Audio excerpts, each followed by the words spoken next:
नमस्कार, मैं हूं आशीष श्रीवास्तव और आप देख रहे हैं यूपी तक। हाजिर हूं आज आपके सामने सुर्खियां लेकर। खबर पर चर्चा करते हैं जो प्रदेश की है और कल कैबिनेट का भी अहम हिस्सा रही है। महिलाओं के लिए स्टैंप ड्यूटी पर 1% की छूट दी गई और साफ तौर से ये इसलिए भी चूँकि जो महिलाएं ज़मीन की खरीद करेंगी उनके लिए ये किया गया है। इसमें अगर मैं आपको बताएं तो जो इस आधार पर जो 23 फरवरी 2006 और 30 जून 2008 की अधिसूचनाओं के तहत महिलाओं के पक्ष में 10 लाख रुपए तक की स्थावर संपत्ति के हस्तांतरण करने पर 1% स्टैंप शुल्क की छूट दी गई है। मसलन अगर आप 10 लाख तक की कीमत की संपत्ति खरीदते हैं तो अधिकतर आपको 10,000 रुपये की छूट मिलेगी। 10 लाख की अधिक संपत्ति पर भी अधिकतम छूट 10,000 ही मिलती है। ये प्रस्ताव महिलाओं के पक्ष में एक तरीके से बड़ा माना जा रहा है उत्तर प्रदेश में, क्योंकि जिस तरीके से 2024 के बजट में भी इसको छूट देने की बात कही गई थी और अभी भी इसको किया गया, तो 1% की ये छूट मिलेगी। ये बड़ा फैसला कल योगी आदित्यनाथ की कैबिनेट ने लिया था, उसको लेकर भी चर्चा है। दूसरी खबर की तरफ बढ़ेंगे तो उत्तर प्रदेश में जिस तरीके से धर्मांतरण के मामले आए हैं उसको लेकर, चाहे वो आगरा की बात हो, लखनऊ की बात हो, बलरामपुर की बात हो, उन खबर पे कहेंगे तो कल अब कहीं ना कहीं जांच जो है वो आगरा वाले मामले में विदेशी फंडिंग से लेकर आतंकवादी कनेक्शन तक की जा रही है, क्योंकि जिस तरीके से अब्दुल गिरफ्तार हुआ है उसको लेकर अब ये माना जा रहा है कि विदेश में वो आतंकवादी घटनाओं को अंजाम देने के लिए भी इनका प्रयोग करता था। तो अब जांच उस दिशा में भी है।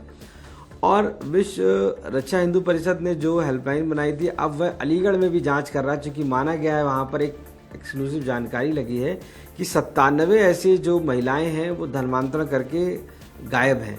अब उनकी जांच की जा रही है कि आखिर वो महिलाएं सब 97 के अप्रॉक्सी जो डेटा है वो गया कहाँ है। तो धर्मांतरण के मामले पर कहीं ना कहीं अब चारों तरफ से नकेल कसी जा रही है उत्तर प्रदेश में।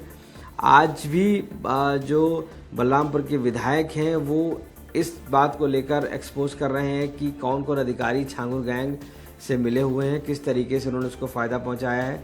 तो धर्मांतरण को लेकर लगातार कई पीड़िताएं लगातार सामने आ रही हैं, कल भी सामने आई थी, आज भी सामने आई। तो ये कहीं ना कहीं इसको लेकर पूरे माहौल पूरा बना हुआ है, सरकार पूरी तरीके से मजबूत है। एक खबर है आगरा में ही कि 18 बांग्लादेशी घुसपैठियों को 3-3 साल की सजा दी गई है। वो घुसपैठी थे और काफ़ी समय से बिना दस्तावेज के रह रहे थे भारत में, जिसके बाद जांच की गई, मामला कोर्ट गया और उसके बाद वहां से उनको 3 साल की सजा हो गई। तो ये मामला ऐसा है जिसमें बांग्लादेशी जो है वैध तरीके से रह रहे हैं उनके खिलाफ एक बड़ी कार्रवाई की गई है और इसको लेकर भी कहीं ना कहीं चर्चा बनी हुई है। दूसरी तरफ जिस तरीके से जो उत्तर प्रदेश में चल रहा है कि मर्जिंग को लेकर, उसमें भी अब टीचर्स अलग प्रोटेस्ट कर रहे हैं, एक तरीके से बच्चे अलग वीडियोस आ रहे हैं और माना जा रहा है कि वो अब कोर्ट की तरफ जिस तरीके से रुख कर रहे हैं, लेकिन पूरे तरीके से मामले को अभी भी पेच फंसा हुआ है और ऐसे हालात में वो एक बड़ा मुद्दा उत्तर प्रदेश का अभी भी बना हुआ है।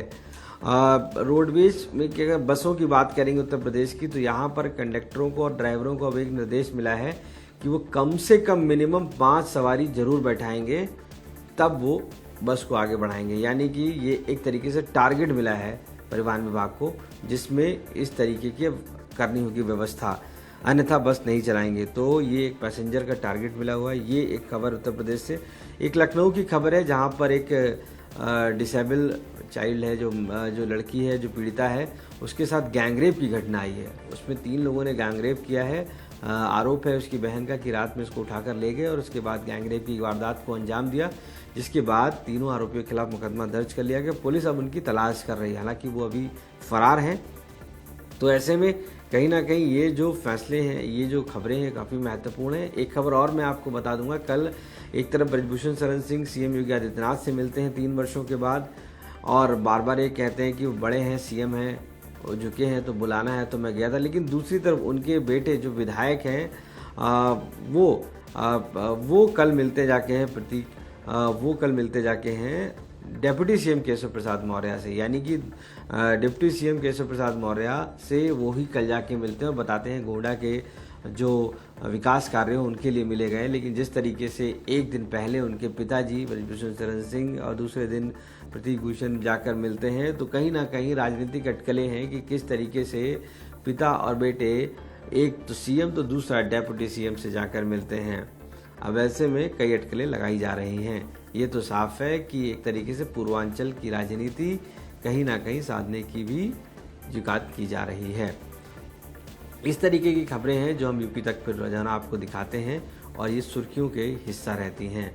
एक और खबर मैं आपको बताता चलूँगा कि जो ARO का एग्ज़ाम है, जो कि काफ़ी विद्यार्थी इसका इंतज़ार कर रहे हैं, उसके लिए अब STF को लगाया गया है कि STF की नज़र में ये पूरी जो परीक्षा होगी, क्योंकि वो 27 तारीख को जुलाई को होनी है परीक्षा, और सभी सेंटर्स पे अब STF के तैनात रहेगी कहीं ना कहीं, और वो उन लोगों पर भी नज़र रखेगी जो इस पेपर लीक गैंग में शामिल रहते हैं। तो ये एक बड़ी खबर है उन अभ्यर्थियों के लिए, और अच्छी खबर भी है कि वो कहीं ना कहीं ऐसी अब वो एक तरीके से ट्रांसपेरेंट परीक्षा दे पाएंगे।